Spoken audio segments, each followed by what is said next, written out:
आ जाओ। अस्सलाम वालेकुम यानी मैं आपका दोस्त फेसबुक का आसिफ मलिक हमेशा इंटरव्यू की और डॉक्यूमेंट्री के हिसाब से आपको सब कुछ देने वाला जो आप चाहते हैं। हमेशा ज़ियारतों के बारे में, मज़ारों के बारे में हमेशा डिटेल दी है और कोशिश किया है कि ओरिजिनल जानने के बाद आप तक पहुँचाऊँ। मैं अभी लाल शहबाज के तक पे हूँ, जिसको कहते हैं चार यार यानी कि चार दोस्त जो सालों तक बैठे रहें और डिस्कस करते रहें, जिसे ज़िक्र कहते हैं। और यहाँ पे जो ज़िक्र होता था वो इतना लंबा होता था कि आप सोच नहीं सकते कि इनको सालों के साल गुजर जाते थे, लेकिन यार आपस में तंग नहीं आते थे और हमेशा एक दूसरे का ख्याल रखते थे। यहाँ पे शाह अब्दुल भट्टाई 1 साल तक रहे और लाल के मेहमान रहे और हमेशा कहीं से भी, मुल्तान से कहीं से भी इसके यार आते थे तो ये खुश होता था। और खाने का सारा मदार और किसी चीज़ के लिए जैसे हम लोग परेशान होते हैं, ये कभी भी नहीं हुआ है। हमेशा इनको पता था कि खिलाने वाला बैठा हुआ है, बस हम मेहमान हैं और बस सालों के साल इनके ज़िक्र में ही गुजर जाते थे। लाल की क्या बात बोलूँ, बस ज़िक्र जितना भी करूँ कम है। जो बात लाल की है वो मेरे अंदर से शायद ही कलंदर की हो। मैं बहुत बड़ी बात बोल रहा हूँ, लेकिन हकीकत बात है। लाल को जानने की मैंने कोशिश की, 20 साल गुजर गए, लेकिन कभी भी नहीं जान सका। और लाल का इश्क जो मौला हुसैन से था वो तो सभी जानते हैं। क्या था वो मैं पूरी बात में आपको बताऊँगा, लेकिन लाल का एक चाहने वाला था और मेरे अंदर से वो कोई इश्क ही था, जिसे कहते हैं बोता सरकार। उसकी ज़ियारत आप आएंगे और आप 2 रकात पढ़ेंगे और आप जो दुआ करेंगे वो लाल तक जाएगी, क्योंकि लाल खुद कहता है पहले बोतले के पास जाओगे फिर मेरे पास आओगे। अजीब सा उसके तक पे सुकून था।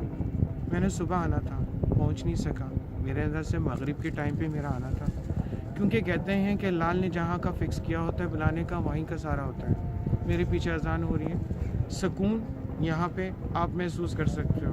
क्या बताऊँ आपको, मेरी हर ज़ियारत बाकायदा मुझे पता लगता है कि मेरा बुलावा है। पता नहीं मुझे शायद कलंदर इतना पसंद करते हैं, इतना प्यार करते हैं, या मैं सदी का भी इनका ही दोस्त हूँ। लेकिन मुझे कुछ नहीं पता और मैं जानने की भी कोशिश नहीं करता, क्योंकि ये सब हैं जो बुलाते हैं मुझे। लोग मुझे कहते हैं कि तुम पागल हो, घूमते फिरते रहते हो और कोई काम नहीं है, लेकिन मेरे अंदर से सच्ची मुझी मैं अपने कलंदरों के लिए पागल ही हो गया हूँ। इसका एहसास मैं आपको नहीं समझा सकता, लेकिन महसूस करवा सकता हूँ। एक दफ़ा मेरे रास्ते पे चल के तो देखो, अगर तुम्हें समझ आ जाए तो बात है, क्योंकि ये बात दिमाग की समझने वाली नहीं है, क्योंकि दिल का ताल्लुक़ है और दिल जब ही खुलता है जब दिमाग बंद होता है। यहाँ पे चारों तरफ एक अजीब सा सुकून है, लगता है कि ये लोग सब यहीं पे हैं, मेरी बात सुन रहे हैं और मैं इनकी बात सुन रहा हूँ। ये दिल का ताल्लुक़ है। लाल ने क्या किया पूरी दुनिया जानती है, अब क्या कर रहा है दुनिया जानती है। लोग आते हैं मतलब के लिए, उससे मांगने के लिए। मैं आता हूँ उसके इश्क में, क्योंकि शायद मैं भी शायद उसका यार हूँ और मेरे अंदर से जो यार बनाता है लाल को, लाल हमेशा हक उसका अदा करता है। आते हैं मेरे साथ लोग, बोलते हैं कि ये चाहिए वो चाहिए। शायद मुझे लाल से कुछ नहीं चाहिए, शायद उसका प्यार चाहिए और उसको मेरा प्यार चाहिए। ये इश्क ही तो है हम दोनों का, लेकिन जाहिर नहीं कर सकता। सुबह बोतले सरकार किया, एक अजीब सा एहसास। लाल शहबाज किया, एक अजीब सा एहसास।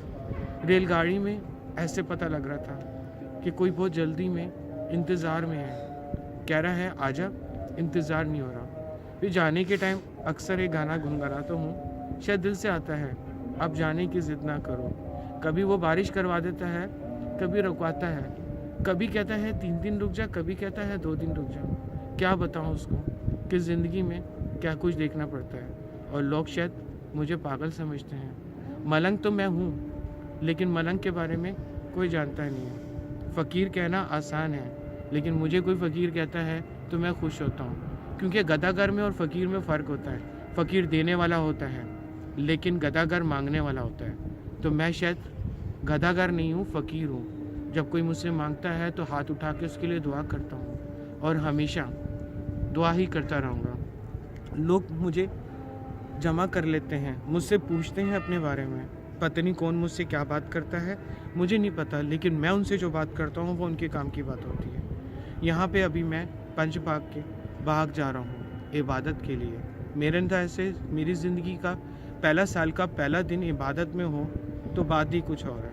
मैं अपना एहसास आपको नहीं गिनवा सकता, लेकिन इन मज़ारों के साथ 700 साल पुराना मेरा रिश्ता है। और जब मैं 700 साल पहले जाता हूँ तो एक अजीब सी फीलिंग, एक अजीब सा एहसास और एक अजीब सी चाहत होती है। शायद वो आंखें भी बयान नहीं कर सकती और ज़ुबान भी बयान नहीं कर सकते, शायद आप समझ भी नहीं सकते। लेकिन मैं यहाँ की सारी ज़ियारतें सुबह तक आपको बताऊँगा और पूरी डॉक्यूमेंट्री दूँगा लाल की बोतलें सरकार की।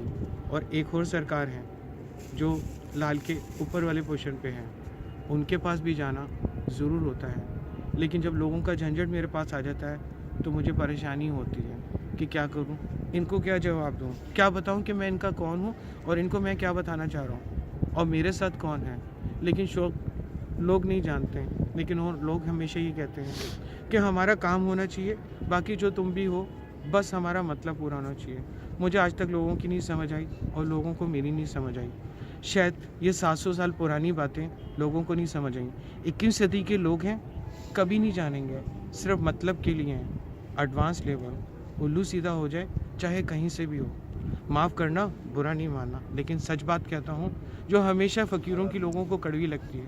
लेकिन आज इस डॉक्यूमेंट्री से लाल की वो हकीकत, बोतले सरकार की वो हकीकत और यहाँ के यारों की वो हकीकत बयान करूँगा कि आप सोच नहीं सकते। एक खूबसूरत तरीन रात है जो एक कल मेरे लिए और भी है, लेकिन आज की रात एक ऐसी है कि मैं आपको नहीं समझा सकता। चारों तरफ जब मेरा कैमरा घूमेगा तो एहसास हो जाएगा कि मैं क्या बताने वाला हूँ। चार यार, मेरा यार लाल रहा है। नमस्ते, चला।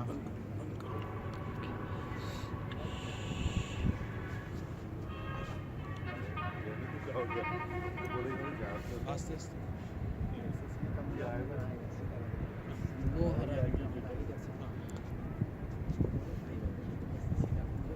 गुम्बद से सीधा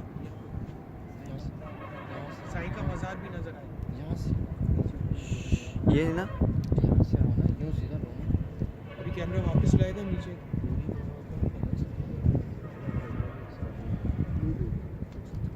अब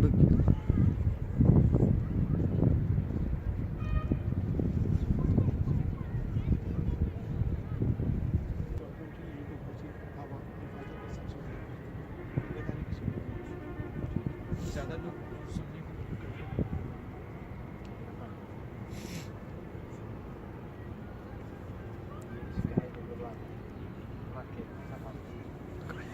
हाँ सर, 4 दोस्तों के साथ भी 1 मिनट हाँ, आने दो। नहीं ले सकते। पीछे से सीढ़ी बस।